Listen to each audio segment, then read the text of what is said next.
estates for 3,000 and then give the people jobs in a factory, what happens if the factory closes? It's not a theoretical question because it has happened in Antrim, and it's part of a chain of events which makes the old market town a market leader in local drug abuse with its attendant social disorders. That's the Insight tonight, and it follows the news with Lynn. Thank you very much. Now stay with us for the insight into Antrim, a town with a lot going for it, but where drug pushers also terrorise, manipulate, maim and kill.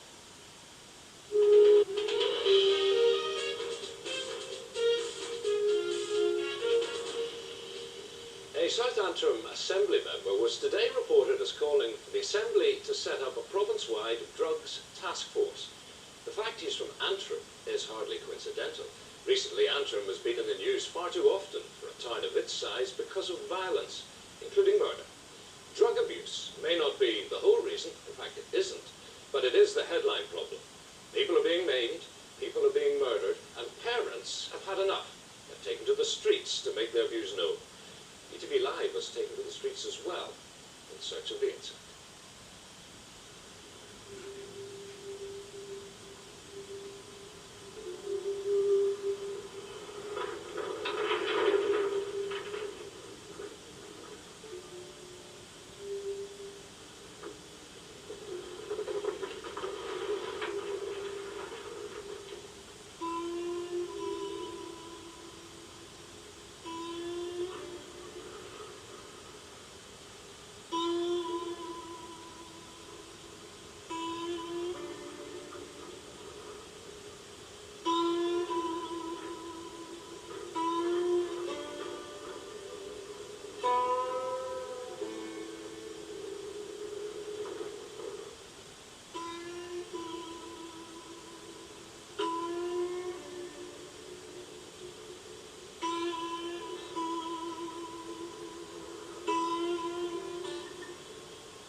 Happened in the Rathenraw estate at about 12:30 this afternoon.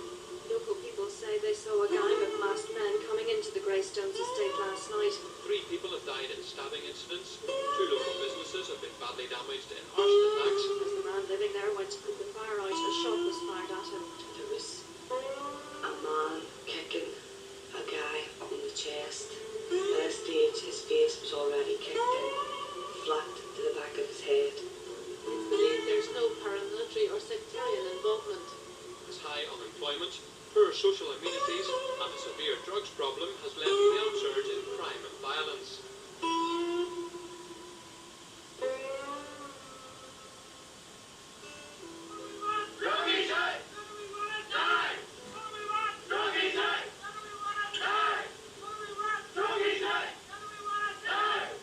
This is Antrim's Rathenraw estate.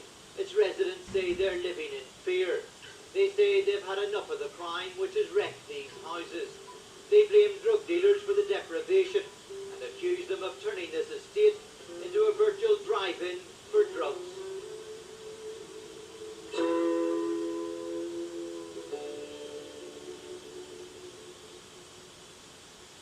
Rathenraw is just one of Antrim's 7 housing estates. The problems to be found here can also be found in many of the other estates, although not on the same scale. Rathenraw is home to 2 highly organised and ruthless drug families. So afraid, some of its residents wanted to conceal their identity. Most people here call this Her Majesty's Prison, Open Prison Rathenraw. People are scared to come out of their houses, these drug dealers.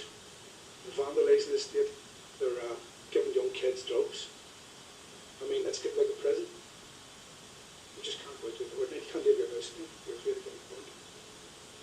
The empty houses that are burnt aren't burnt because they were empty. They were burnt to get people out of those houses because of the elements that live near them. We thought, if we get rid of them, then they can't phone the police while we're doing our activities on the streets. Recently, Antrim has never been far from the headlines. In the past 6 weeks alone, there have been murders, stabbings, arson attacks and drug fines. Locals say the high street has become a no-go area at night. as the violence spreads from the estates into the town centre. The drugs problem in Antrim has been very, very well publicised over the years. It's certainly, if not the drugs capital of Northern Ireland, it's certainly one of the drugs capitals of Northern Ireland, and I think people would disagree with that. The problem largely is from its own notoriety. The drug pushers, if you like, have become victims of their own success. People are now coming in from all parts of Northern Ireland to buy their drugs in Antrim. So obviously, once that happens, you've got a trade there that is making a lot of money, and that is, it's generating itself then. There's a lot of good things in Antrim, but there's issues that we must approach. We can't turn our back on what's happening. We want some type of stabilisation within our area. There's a lot of good things that's happening in Antrim, but because of the recent violence, Antrim's been shown as a place where nobody wants to go. Antrim's image may be one associated with drug dealing and violent crime, but it's an image its residents feel is less than accurate.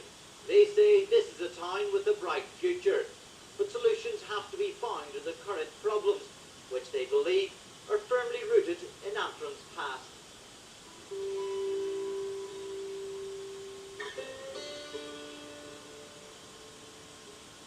Over the course of 10 years, beginning in the mid-60s, Antrim went from county town to boom town. It was designated as one of Northern Ireland's new towns, and both new industry and new residents were enticed to the area. British Ankelon was the jewel in the crown, employing over 3,000 workers in its heyday of the mid-70s. Many of the employees producing man-made fibres were lured from outside Antrim. To house them, 5,000 new homes were built in satellite estates. I lived in Rathenraw. After we were married, we were very pleased to be housed in Rathenraw, and I must say that they were some of the finest houses to be built in the 1970s and 1980s. Part of this problem arises with the old concept of the town planners. Antrim was designated as a new town, and part of the policy then was to attract mobile industrial investment into the town. Alongside that was the policy of building large new housing estates and creating employment. That worked as long as employment was there.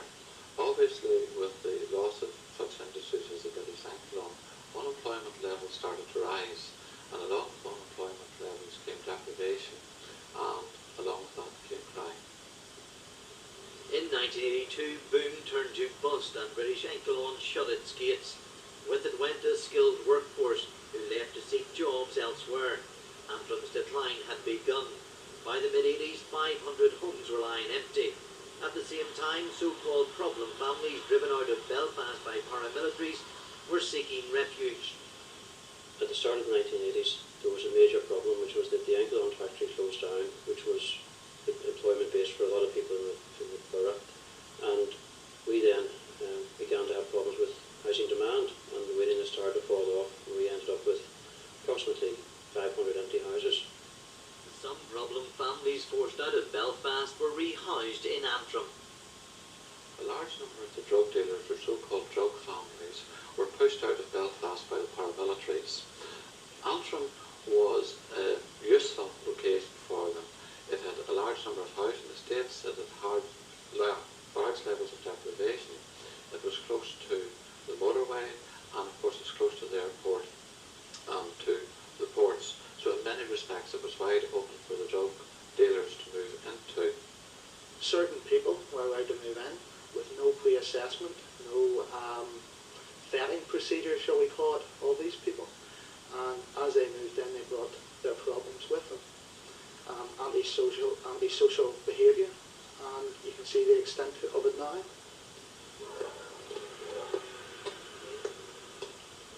Seamus Davis lives under a constant death threat, but it's not paramilitaries who want him dead.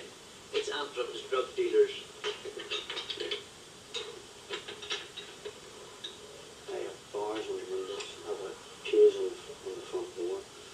I drive my children from place to place. Where they are, I always make sure I am on bar on the street. I don't like my kids on the street in case I would come to town. I don't like the kids in the area and in the community house too much because I would be a target in there.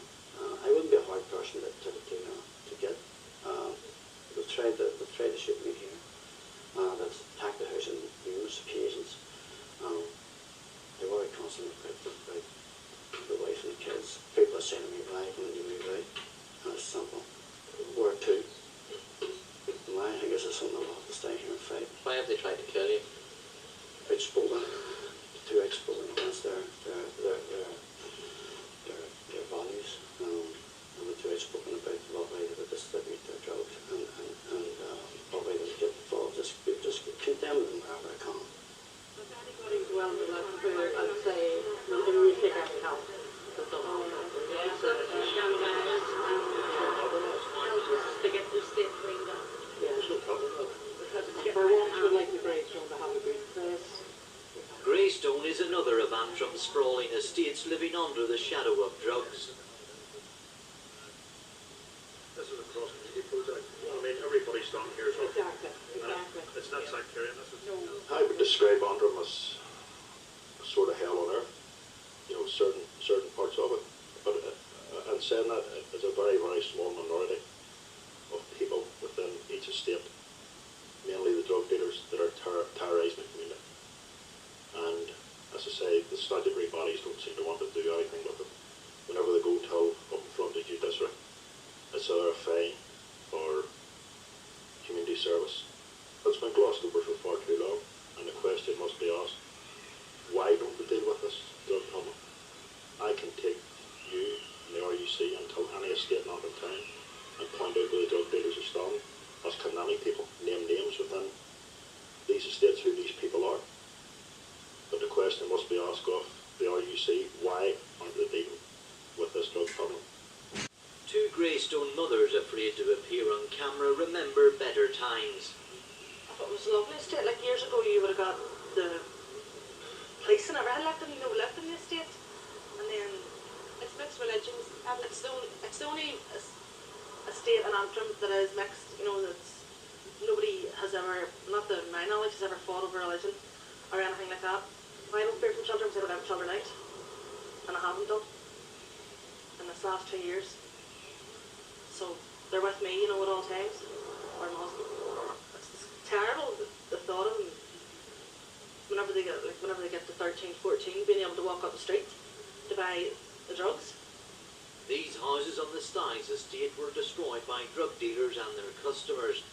The housing executive have now sold them off to a property developer. the biggest problem they have is probably drugs. Like any estate in Antrim, maybe every town in Northern Ireland.